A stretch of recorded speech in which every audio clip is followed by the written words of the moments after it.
नमस्कार दोस्तों, पीसीएस गुरुजी में आपका स्वागत है। दोस्तों, इंडिया वर्ल्ड कप से लगभग बाहर हो गया है। कल का मैच देखा, आज भी वीडियो बन रहा है। आज 1 नवंबर है, कल 31 अक्टूबर था और 31 अक्टूबर का मैच देखने के बाद बहुत दुख हुआ। बट एक बात समझ में आई कि ज़रूरी नहीं है कि अगर आपके देश में अरबों रुपए का फ्रेंचाइजी क्रिकेट खेला जाए तो आपकी टीम भी बेस्ट खेले। स्टार्स हो सकते हैं, बहुत सारे स्टार्स हो सकते हैं, क्योंकि स्टार्स क्रिएट किया जाता है। स्टार्स की वैल्यू मार्केट वैल्यू होती है, लेकिन वो स्टार्स परफॉर्म करे एन मौके पे, ये कोई श्योरिटी नहीं है। अब जब इसी बात को हम अपने पीसीएस की तैयारी के साथ स्टार्ट वाला जोड़ के देखते हैं तो चीज़ें वैसे ही समझ में आती हैं कि जरूरी नहीं है कि जो कोचिंग बहुत बहुत बड़े बड़े अपने नाम अपना एडवर्टीजमेंट करती हैं और अपने स्टार्स यानी टीचर को प्रमोट करती हैं यूट्यूब के माध्यम से, उनका एक ब्रांड वैल्यू, एक ऑरा क्रिएट करती हैं, जरूरी नहीं है कि वो लोग आपके लिए परफॉर्म कर पाएं। मैं ये नहीं कह रहा कि उनके पास टैलेंट कम है या उनके पास कुछ चीज़ें पता नहीं है, बात उसकी मैं कर ही नहीं रहा। मैं सिर्फ ये कह रहा हूँ कि वो आपके लिए परफॉर्म कर पाए। 2-3 एग्जाम्पल दूंगा इस बात को समझाने के लिए। आज से लगभग 2 साल पहले की बात है। एक स्टूडेंट हुआ करता था मेरा, उसने मुझे, उसमें ऑनलाइन कोचिंग थी मेरी, ऑफलाइन भी नहीं थी, ऑनलाइन थी, छोटी सी थी। तो उसने मुझे ऑनलाइन कोचिंग ज्वाइन किया और 1 महीना ही लगभग हुआ था पढ़ाते हुए। उसने मुझे कहा कि सर, मेरे फादर चाहते हैं कि मैं दिल्ली जाके एक बहुत बड़ी कोचिंग ज्वाइन करूं। नाम नहीं बताऊंगा यहाँ पे, मैं बहुत बड़ी कोचिंग ज्वाइन करूँ मैं। मैंने कहा ये तो बहुत अच्छी बात है, लेकिन बेटा अगर मेरी मानो तो 6 महीना रुक जाओ। 6 महीना जो तुमने कोर्स ज्वाइन किया है मुझसे वो पढ़ लो तुम। 6 महीने बाद तुम चले जाना उस कोचिंग में। कोचिंग में कोई दिक्कत नहीं, कोचिंग बहुत अच्छी कोचिंग है, बहुत फेमस कोचिंग है, बहुत नाम है और तुम्हें बहुत कुछ सीखने को मिलेगा। बट अभी तुम अगर चले जाओगे तो शायद तुम वहां से बेस्ट निकाल ना पाओ, क्योंकि जिस लेवल पे वो शुरू करेंगे वहां तक तुम्हारा भी लेवल है नहीं, तुम्हारा लेवल नीचे है, वो कोचिंग इतनी ऊपर है, वो किसी भी हालत में बहुत नीचे नहीं आएगी। अभी तुम्हारा लेवल 0 लेवल पे, तुम अभी अंडर ग्रेजुएट हो। कोशिश करो कि 6 महीने के अंदर तुम बेसिक नॉलेज को अपनी एक्वायर कर लो, और 6 महीने बाद जब तुम उस बड़ी कोचिंग में जाना जिसकी फीस 2.25 लाख रुपया है, ठीक है, वहां पर तुम उनसे कुछ पूछ सकोगे, उनसे कुछ डाउट पूछ सकोगे, वो जो बता रहे होंगे तुम उसको ले पाओगे। अभी क्या है, अभी तुम्हें कुछ नहीं आता। एक तो तुम्हारी हिम्मत भी नहीं होगी बेसिक सवाल पूछने की, क्योंकि 500 बच्चों की क्लास में तुम कोई सवाल पूछ नहीं पाओगे उनसे। ये मेरा अपना व्यक्तिगत अनुभव रहा है। उसने कहा नहीं सर, पापा ने मैंने बोला है ये वो। अच्छा, होता क्या है, जब स्टूडेंट अंडर ग्रेजुएट होते हैं तो माता पिता को भी सबसे ज़्यादा ना जोश चढ़ रहा होता है कि वो किसी तरह से पैसा खर्चा करते हैं। 2-4 लाख रुपए खर्चा करते हैं बच्चे के ऊपर। तो उनके माता पिता ने भी खर्चा कर दिए, उसको भेज दिया दिल्ली चला गया। खैर हम भी भूल गए इस चीज़ में। बात थी अप्रैल की। दिसंबर आया तो उसका मुझे फ़ोन आया। अच्छा, नंबर सेव होते सबके। कहता है सर मैं सर बहुत परेशान हूँ सर। मैंने कहा अरे मैं तो पहचान गया था। मैंने कहा क्या हो गया भाई? कहता है सर मुझे कुछ समझ में नहीं आ रहा, मैं क्या करूँ। मैं कहा तुमने तो इतनी बड़ी कोचिंग ज्वाइन की थी, क्या सिलेबस खत्म नहीं कराया? कहते सर पढ़ाई तो हो रही है, ऐसी बात नहीं है, बट मुझे समझ में नहीं आ रहा है। मैंने कहा यही तो बात मैं कह रहा था, मैं कोचिंग ख़राब नहीं है, तुम्हारे लिए वो सही है कि नहीं है ये है, और अभी तुम्हारा वक्त क्या उस कोचिंग में जाने का था या नहीं, यही तो बात मैं समझाने की कोशिश कर रहा था मैं। तुम बेसिक ABCD नहीं आती और वहाँ पे बात हाई-फाई चल रही है, कैसे मिलन होगा इस चीज़ का। अब तुमने 2 लाख रुपए वहाँ फीस जमा की, 3 लाख रुपए तुम्हें रहने के खर्चा कर दिए, 5 लाख रुपए के बाद तुम ये बोल रहे हो कि तुम्हें एक भी चीज़ नहीं आती है।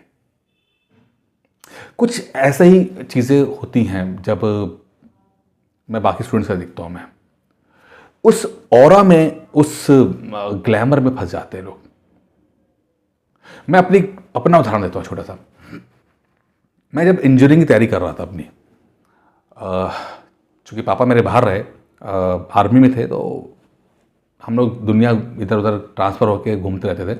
लेकिन जब इंजीनियरिंग करने की तैयारी करने के लिए, आईआईटी की तैयारी करने के लिए मैं लखनऊ आया, तो मुझे कुछ भी नहीं पता था लखनऊ के बारे में। लेकिन किसी ने, मेरे रिलेटिव ने बोला कि एक बड़ी सी कोचिंग है, वहाँ पे तुम अपना एडमिशन करा लो।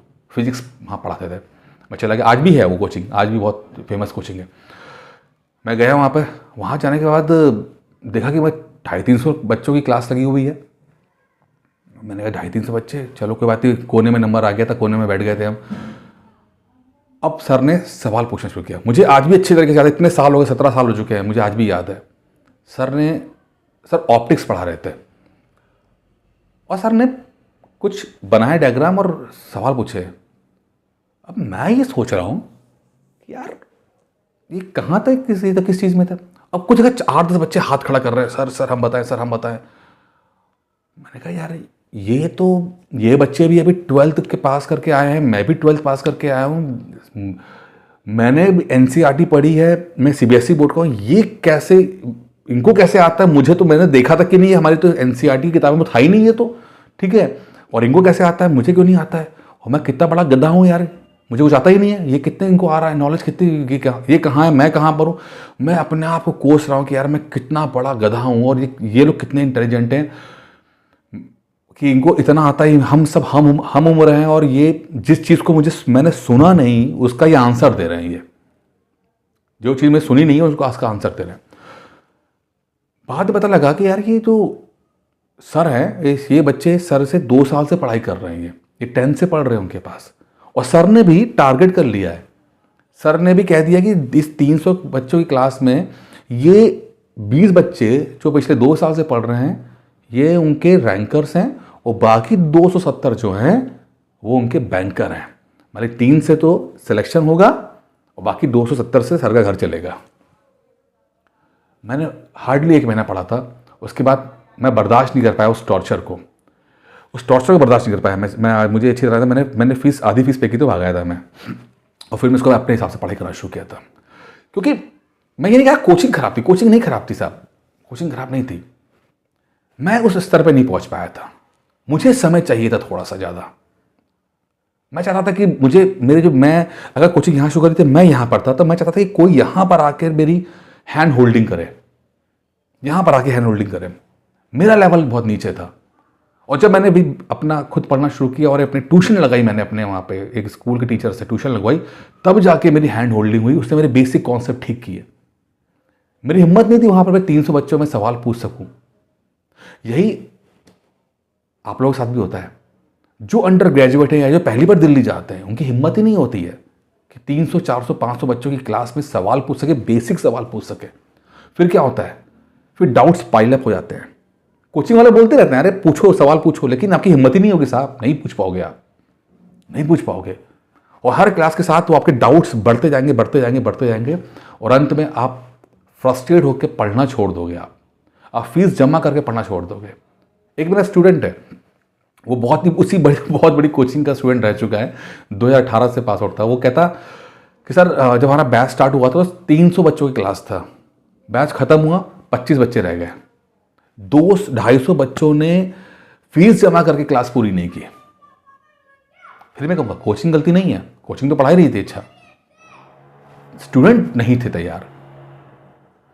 बस मैं आपसे ये कह रहा हूं कि कोई भी बड़ी कोचिंग, कोई भी महंगी किताब श्योरिटी नहीं है कि आपको सफल कर दे। किताबें अच्छी हैं, सब किताबें अच्छी हैं, सारी कोचिंग अच्छी हैं, बट आपके लिए क्या सही है ये आपको जानना बहुत जरूरी है। आप किस स्तर पे हो, आपका स्टैंडर्ड कहां पर है, आपके कॉन्सेप्ट कहां पर है, ये जानना बहुत जरूरी है। अगर आपको लगता है कि आप बिल्कुल जीरो लेवल पे हो, बिल्कुल जीरो लेवल पे हो, और आप सेल्फ स्टडी करना चाहते हो, क्या करोगे आप कोई महंगी किताब और खतरनाक किताब मत खरीदो, आप एनसीईआरटी ले लो। आप बेसिक एनसीईआरटी पढ़ना शुरू करो, 3-4 महीने पढ़ो, समझो, धीरे धीरे धीरे धीरे धीरे पढ़ो एनसीईआरटी को, ठीक है। एक बात ध्यान रखिएगा, प्रिपरेशन वन शॉट नहीं होती है, लेयर बाय लेयर है, लेयर बाय लेयर होती है। आप एक बार पढ़ोगे, फिर कुछ दिनों बाद दोबारा पढ़ोगे, फिर तिबारा पढ़ोगे, लेयर बाय लेयर होती है तैयारी। ऐसे नहीं कि सर ने आके ज्ञान दे दिया और आप आपके ज्ञान चक्षु खुल गए और आप कर गए, नहीं। एक बार पढ़ोगे, फिर रिवाइज करोगे, दोबारा पढ़ोगे, फिर कुछ और टेस्ट सीरीज लगाओगे तो फिर आपकी नॉलेज का बेस और बढ़ेगा। ऐसे होती है, लेयर बाय लेयर होती है। तो जब आप बिल्कुल जीरो पे हो तो आप मान लो एनसीईआरटी पढ़ रहे हो, बहुत ही बेसिक किताब है, आपने एक लेयर पढ़ ली अपने 3-4 महीने के अंदर। फिर आप जाके थोड़ी सी टफ किताब पढ़ो जिसमें लक्ष्मीकांत हो गया। क्योंकि अगर आप जैसे लेट सपोज राज्यसभा है, अगर आप राज्यसभा पढ़ रहे हो, राज्यसभा आपने एनसीईआरटी से पढ़ाई की, आपने एनसीईआरटी से पहले राज्यसभा को समझा और उसके बाद लक्ष्मीकांत को पढ़ा, तब तो समझ में आ जाएगा थोड़ा बहुत कि हाँ भैया ठीक क्या बोल रहे हो। लेकिन आपने सीधे लक्ष्मीकांत को, राज्यसभा को लक्ष्मीकांत से पढ़ा तो आपको नींद आ जाएगी। बस ये फर्क है। आपको अपनी गिरेबान में झांक के देखना कि आप कहाँ स्टैंड करते हो। वही कुछ कोचिंग के लिए भी है। अगर आप बिल्कुल जीरो हो, बिल्कुल जीरो हो, तो ऐसी कोचिंग को पकड़ो जहां पर आप अपने डाउट्स क्लियर कर सको बिना डरे, जहां पर आप कंफर्टेबल ज़्यादा रहो। हो सकता है कोचिंग परफेक्ट ना हो, बहुत बेस्ट कोचिंग ना हो, बड़ा नाम ना हो, बड़ा शोहरत ना हो, टीचर बहुत ग्लैमराइज ना हो, लेकिन जहां पर आप अपने बेसिक डाउट पूछ सको आप, चाहे ऑनलाइन हो चाहे ऑफलाइन हो, कोई भी हो, ठीक है। तो आप जब आप पूछते हो, अपने बेसिक डाउट पूछते हो, तो आप धीरे धीरे करके सुधार की तरफ जाते हो। मान लो आपने 1 साल आपने बहुत ही बेसिक कोचिंग के साथ दिया, उसके बाद आपने जब आपको लगा कि हाँ यार मैं इस कोचिंग से जितना निकालना था मैं निकाल चुका, मेरे बेसिक कॉन्सेप्ट बन चुके हैं, अब मुझे जाना चाहिए, तो आप जा सकते हो उसके अंदर। लेकिन आप पहले स्टेप पे ही ये सोचो कि मैं छक्का मार दूंगा, तो जो इंडिया की हालत कल हुई है ना, वैसी हालत आपकी होती है, आप लोगों की होती है। लाखों रुपए खर्चा करते हो आप लोग। जो अंडर ग्रेजुएट बच्चे हैं जो ये देख रहे हैं इस वीडियो को, मैं उन सब इसलिए कहना चाहता हूँ कि दिल्ली जाने से पहले थोड़ा सा पहले आप लोग अपना बेस बना के जाना। वहाँ पे कोई आपकी हैंड होल्डिंग नहीं करेगा, कोई आपको पूछेगा नहीं कि तुम्हें बेटा आ रहा है कि नहीं आ रहा है। इतनी फुर्सत किसी के पास नहीं है। अगर आपके बेस होगा और तब आप डाउट डिस्कशन करने जाओगे तो अच्छा है, लेकिन कोई आपसे ये नहीं पूछेगा कि हाँ बेटा आपको बेसिक चीज़ें आती कि नहीं आती हैं। और सबसे इंपॉर्टेंट बात, आपके पेरेंट्स आप पे एक ही बार खर्चा कर सकते हैं। भाई 4-5 लाख रुपए वो एक ही बार खर्चा कर पाएंगे, बार बार खर्चा नहीं कर पाएंगे। तो जब भी आप इतना बड़ा इन्वेस्टमेंट करने जाओ तो उससे पहले आप प्रिपेयर होके जाओ। कोशिश करो कि आप पहले से तैयार हो और अपने आप को पॉलिश करने जा रहे हो। दिल्ली की बड़ी कोचिंग सिर्फ पॉलिश करने के लिए है, कॉन्सेप्ट बनाने के लिए नहीं है। कॉन्सेप्ट बनाने के लिए आपको बेसिक किताबें या बेसिक कोचिंग पढ़नी पड़ेगी आपको। बाकी दोस्तों इस वीडियो में इतना ही था। उम्मीद करता हूँ जो मैं आपको समझाना चाहता था बस आपको समझ में आ गया होगा। अगर कुछ प्रॉब्लम है तो मुझे इस नंबर पे कॉल कर सकते हैं। मैं डिस्क्रिप्शन बॉक्स में नंबर दे रखा है, साथ ही इस वीडियो के नीचे भी नंबर दिया हुआ है, मुझे कॉल कर सकते हैं। धन्यवाद दोस्तों।